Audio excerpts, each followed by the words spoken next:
रागावर नियंत्रण मिळवण्यासाठी काय करायला हवं? बेसिकली आपल्या रागाचं मूळ काय आहे आणि तेवढा अनाठाई राग नाहीये ना, की राग आल्यानंतर मी काय करतेय, गुमेपणात मिटून जाते आहे का, की दुसऱ्यांवरती लत्ताप्रहार केल्यानंतर मला बरं वाटतंय.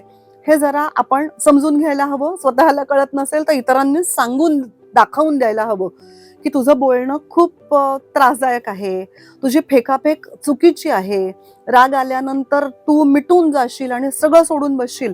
अभ्यासावर राग काढशील, इतर मित्रमैत्रिणींवर काढशील, घरच्यांशी उद्धटपणे वागशील, तर ते काही खपवून घेतलं जाणार नाहीये.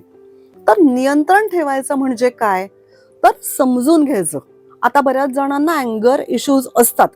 तर त्यामध्ये समजून घ्यायचं, की आपली लेव्हल कुठे सरकते आहे. त्यावर उपाय आपण काय करू शकतो. पुन्हा एकदा आहार, विहार, वाचन या सगळ्याची मदत होतेच. त्याचप्रमाणे पेशन्स डेव्हलप करणं, रागाचं कारण समजून घेतल्यानंतर त्याच्यावरती उपाययोजना करणं आणि त्याच्या पलीकडे जर का पातळी जात असेल, की आउट ऑफ कंट्रोल राग होत असेल आणि भलत्याच गोष्टी घडत असतील, तर बाकी प्रोफेशनल हेल्प त्यासाठी घ्यायला हवी. रागावरती नियंत्रण शक्य आहे कधीतरी औषधांच्या मदतीने किंवा काउन्सिलिंगच्या मदतीने देखील.